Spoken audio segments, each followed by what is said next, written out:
Hello everyone and welcome back to my channel. Sorry I've been gone for a while, but we don't talk about that. I'm back and will do my best to have more consistent uploads. Also, speaking of uploads and videos, I was actually debating on live streaming Forspoken, but I ended up not doing so because the game came out on my birthday and I didn't want the pressure to upload, and I just wanted to enjoy the game, which I actually did.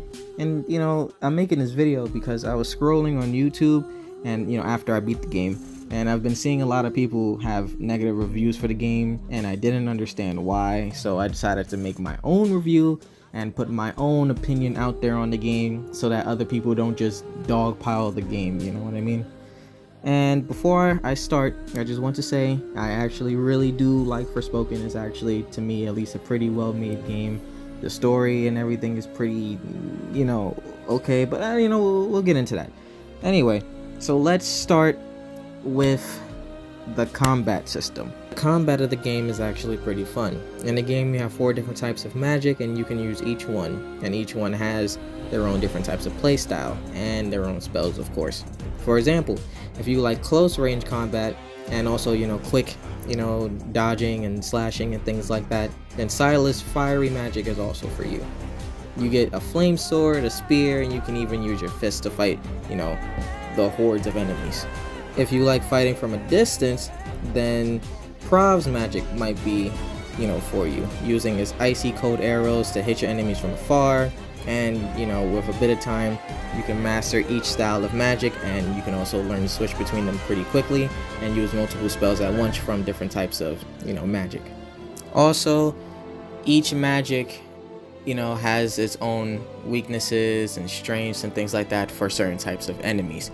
So it's good for you to learn all the different types of spells and the different types of things that you can do with the magic. So you will want to figure out how to upgrade everything and make sure that everything is up there and you get all the spells. You go to the different spell wells and things like that, just so you can get different types of magic. And also for parkour as well, because there are some just parkour magic spells there too that help you traverse around the open world and open area.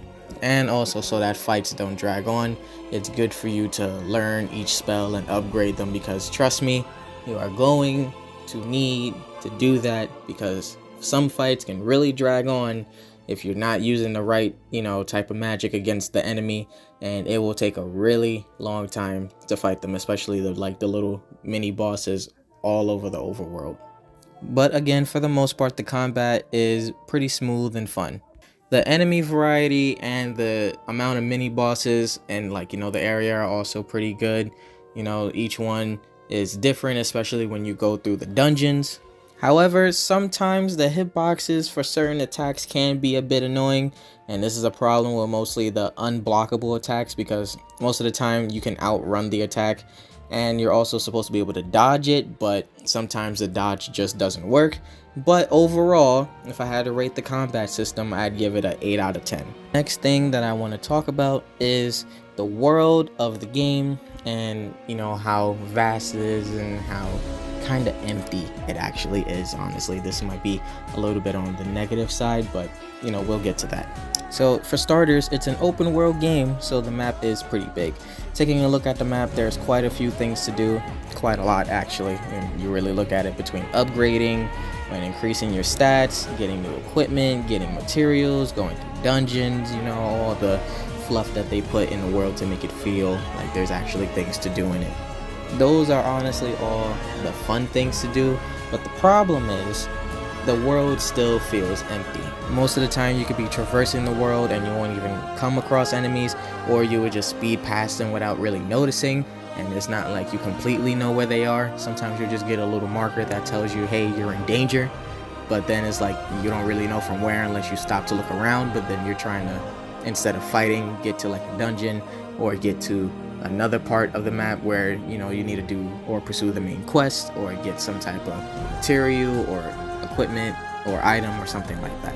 So honestly, the world itself and the openness of it is actually a little bit boring, but it makes up for that with the traversal aspect of the game.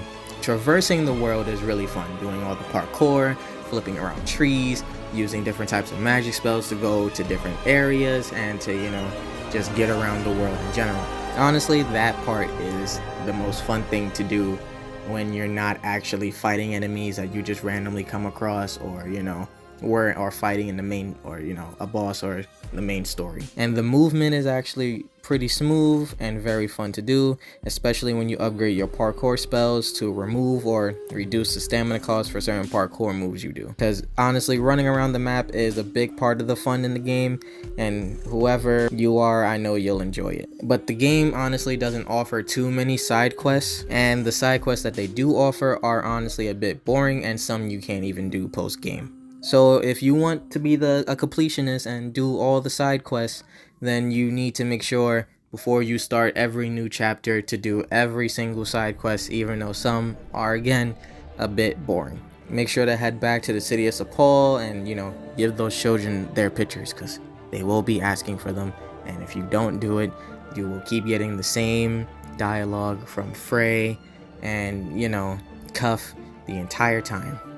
Also, speaking of Sepal, the city acts as a hub for you. It's a safe area, and that's pretty much where you get all the side quests from the game. Overall, the city design looks nice, and it's, I enjoyed it at least, so that's a plus. The characters are at least a bit lively and a little bit diverse. Then again, they're all also a little one note, but we'll touch on that when we get to the characters.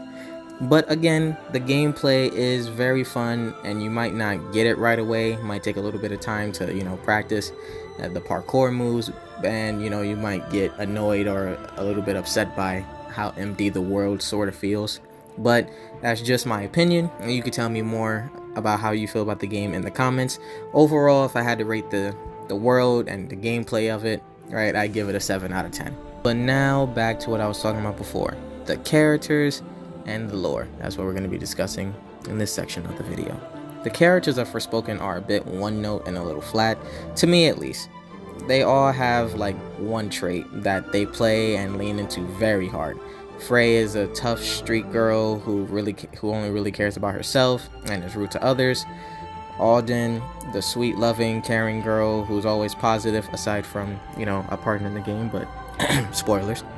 Cuff, the snarky, kind of a jerk, sidekick. You can boil down most of the characters' personality traits to very simple sentences, and they have very few traits. And I see that as a negative thing, only because they don't change or grow much throughout the story. Even at the end of the game, everyone is still pretty much the same. Even when Frey learns the truth, she's still the same, and she's just the same Frey as you knew from the beginning of the game. But the only thing she really changes is just her opinion on certain things, but she still acts the same way towards everyone.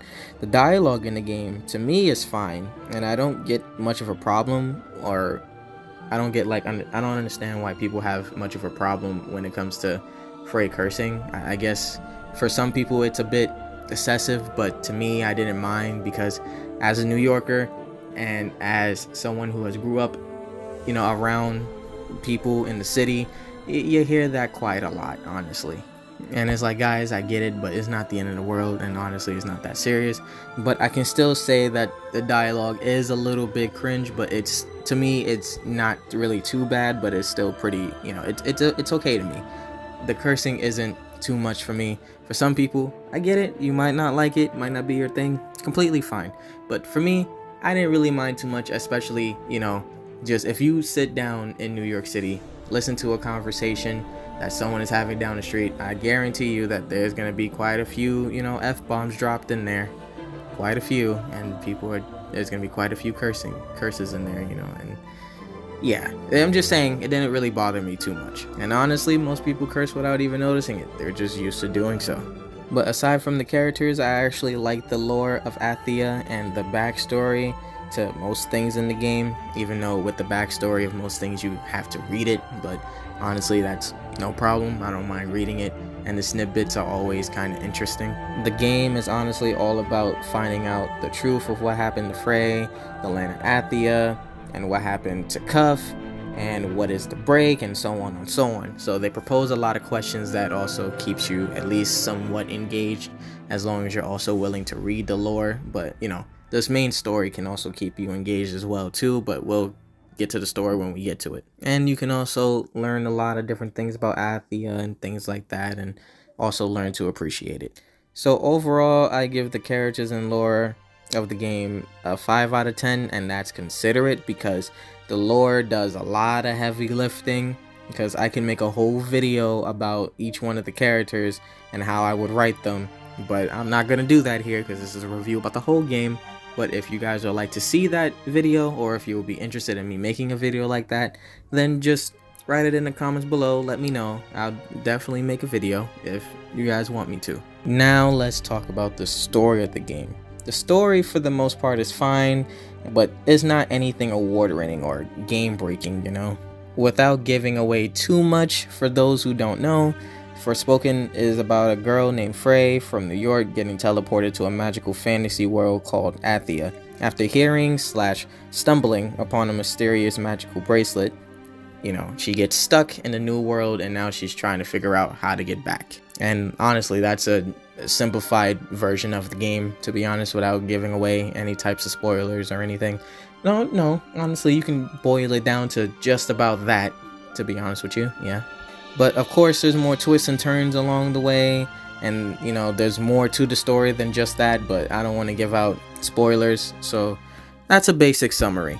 And the story is something I cared for at the beginning of the game, but as I kept playing, it kind of got a bit dull for me, and I wasn't too emotionally invested, you know, in the characters and interested in what was going on, because some things, or should I say, most things feel kind of rushed, to be honest. You don't spend too much time with the characters and you don't really build much of a relationship with them.